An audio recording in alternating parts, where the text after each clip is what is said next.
আপনি এই ছবিটি দেখেছেন? দেখুন তো, এই ছবিটা দেখেছেন কিনা সোশ্যাল মিডিয়াতে?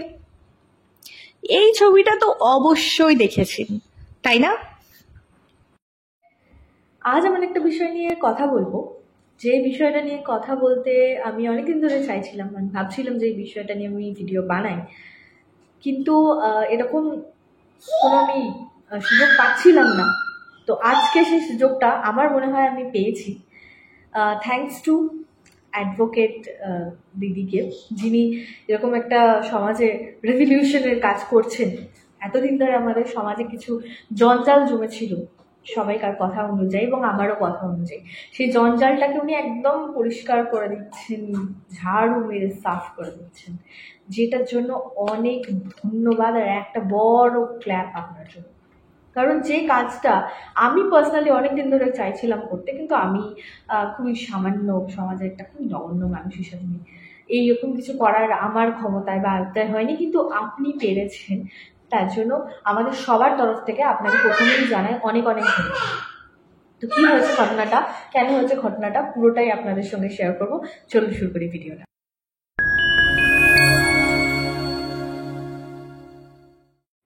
তো অ্যাডভোকেট সঙ্গীতা দাস জানা, এই নামটা কিন্তু এখন সবার কাছে খুবই পরিচিত। সবাই এই নামটার সঙ্গে খুব ভালোভাবে পরিচিত হয়ে গেছেন গত কয়েকদিনেতে, কারণ ফেসবুকে হাজার হাজার পোস্ট এবং মিমস বলতে পারেন এবং অনেক ফটোজ যেগুলো ভাইরাল হয়েছে, সেগুলো অন্য কোনো কারণে ভাইরাল হয়নি। নর্মালি আমাদের সমাজে এখন একটা নিয়ম হয়ে দাঁড়িয়েছে, যদি আপনাকে ভাইরাল হতে হয় তাহলে আপনাকে কিছু সিম্পল কাজ করতে হবে, যেগুলো করলে আপনি খুব সহজেই ভাইরাল হতে পারবেন। এটা এক দলের মানুষের ধারণা যে তারা এই কাজগুলো করেছিল বলে তারা ভাইরাল হয়ে গেছে, এবং সেই রাস্তাটা ধরে কিছু মানুষ হাঁটতে শুরু করে এবং তারা ভাইরালও হয়েছে। কিছুদিন তাদের সেই সাকসেসটা তাদের মাথার উপরে কিন্তু চড়ে বসে।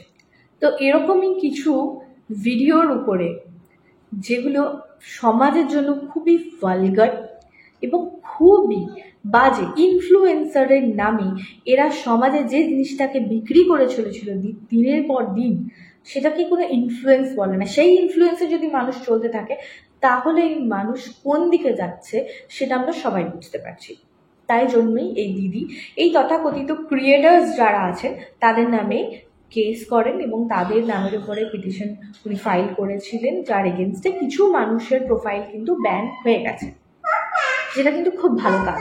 কিন্তু কথাটা কিন্তু সেটা নয়, এতটা ঘটনা তো আমরা সবাই জানি, কিন্তু এটা কি আদেও কোনো কাজে লাগছে? আমি এইটা নিয়ে কথা বলবো বলেই আজকে বসেছি এবং এইটা নিয়ে ডিসকাস করা। বাংলা ইউটিউব কমিউনিটিতে কিন্তু এই জিনিসগুলো কোনোদিন ছিল না। এই জিনিসগুলো কিন্তু এসেছে যেরকমভাবে সব ট্রেন্ড আসে বাইরে থেকে। প্রথমে এসছে হিন্দি ইউটিউবার্সদের মাধ্যমে, যারা হিন্দিতে ভিডিও বানিয়ে থাকেন, এরকম অনেক ক্রিয়েটার যারা এরকম করে ফেমাস হয়েছেন।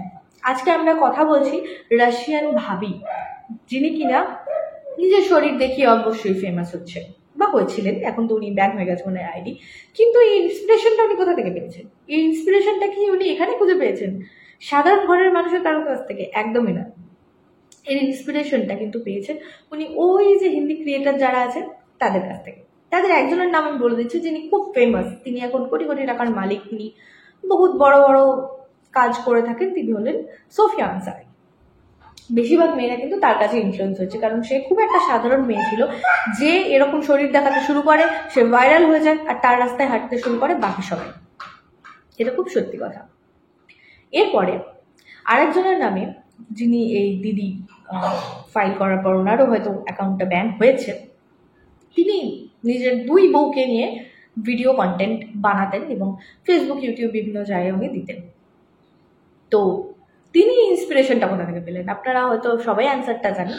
তিনি ইন্সপিরেশনটা পেয়েছেন এই যে আরমান মালিক আছে আমাদের হিন্দি ক্রিয়েটার, যিনি দুই বউ দেখিয়ে, পায়েল অ্যান্ড কৃতিকা, তাদেরকে দেখিয়ে উনি রিসেন্টলি বিগ বসে চান্স পেয়ে গেছিলেন। তো যখন মানুষ এইটা দেখছে যে আমি এরকম উল্টো পাল্টা কাজ করছি, উল্টো পাল্টাভাবে নিজেকে প্রস্তুত করছি, তখন আমি এত ফেমাস হয়ে যাচ্ছি, আমি এত টাকার মালিক হতে পারছি, পড়াশোনাতেই তো কোনো দরকার নেই, কোনো সামাজিক কাজ আমার কোনো দরকার নেই, কোনো ইন্টারেস্ট নেই।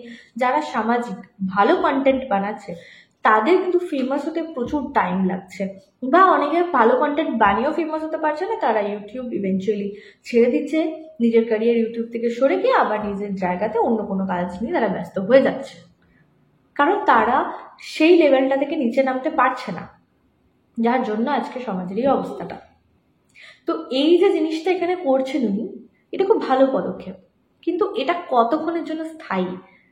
কারণ ওই যে উপরে বসে আছে ইনফ্লুয়েন্সাররা, ওরা কিন্তু এখনো নিজের কাজ, নিজের ব্যবসা চালিয়ে যাচ্ছে ঠিক যেরকম ভাবে ওরা প্রথম দিন থেকে চালাচ্ছিল। এবং এরকম আরো হাজার হাজার ক্রিয়েটার্স আছে যারা এখনো পর্যন্ত এর পরেও মার্কেটে আসবে, তারা এরকমই দেখাবে এবং এরকমই চলবে। এবার কথা আছে স্যান্ডি শাহার, আমাদের যে বাংলা ইউটিউব কমিউনিটি, যারা রোস্টার্স আছেন, যারা ডেলি ব্লগের ভিডিও করান, যেরকম মহুয়াদি আছে, যারা যিনি খুব ভালো ব্লগ ভিডিও, একদম সাদা সাপাট ব্লগ ভিডিও করে খুব ফেমাস উনি। এত রোস্টার্সরা আছে যারা শুধু রোস্ট করে ফেমাস, কিন্তু রোস্টার যারা আছে তারা রোস্ট কাদেরকে করে? এদেরকে তো করে। তো এরা না থাকলে তো তারাও ফেমাস হতেন না ইভেনচুয়ালি, তাদের জন্য এনারা কিন্তু ফেমাস হয়ে গেছেন। কিন্তু যাই হোক, কথা সেটা না। তার মানে এই যুক্তিতে আসা গেল যে ওই মানুষগুলোকে কিন্তু দেখতে সবাই পছন্দ করছে। ওই যে কন্টেন্টটা ওরা ক্রিয়েট করছে এরকম আজে বাজে ভঙ্গি করে, আজে বাজে কথাবার্তা বলে। কিছুদিন আগে আমি প্লেনে দেখলাম একজন সুতির শাড়ি পরে ফ্লাইটে চেপেছিলেন, বেশ ভালো কথা, অনেকে সেখানে ওনাকে সাপোর্ট করলেন, বললেন আমাদের সংস্কৃতি রক্ষা করছে, খুব ভালো জিনিস। কিন্তু আমার মনে হয় না কেউ বিকিনি পরে অফিস যাবে বা লেহেঙ্গা পরে সুইমিং করতে যাবে এরকম কোনো ব্যাপার হতে পারে বলে। যেটা যেখানকার পোশাক সেটা সেখানে রাখাটা আমার মনে হয় খুব ভালো। আর দেখুন, ঠিক তার কিছু মাস পরে একজন নাইটি পরে এবং প্লাস্টিকের প্যাকেট হাতে চলে গেছেন ফ্লাইটে। কেন? কারণ সেই মেয়েটি ভাইরাল হয়েছিল, আমি এটা করব, তার থেকেও মানে আরো একটু লেভেল বাড়িয়ে, তো আমি আরো ভাইরাল হয়ে যাব।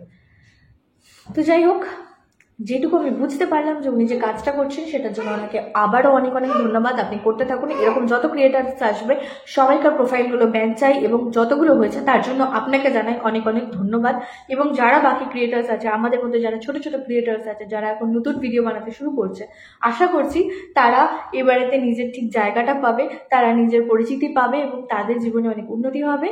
সবাই অনেক ভালো থাকো। যদি ভিডিওটা ভালো লেগে থাকে তাহলে অবশ্যই লাইক আর শেয়ার করে দিও, আমার চ্যানেলটাকে সাবস্ক্রাইব করে বেল আইকন বাজিয়ে দিও, কারণ আমি এরকম ভিডিও আনতে থাকি।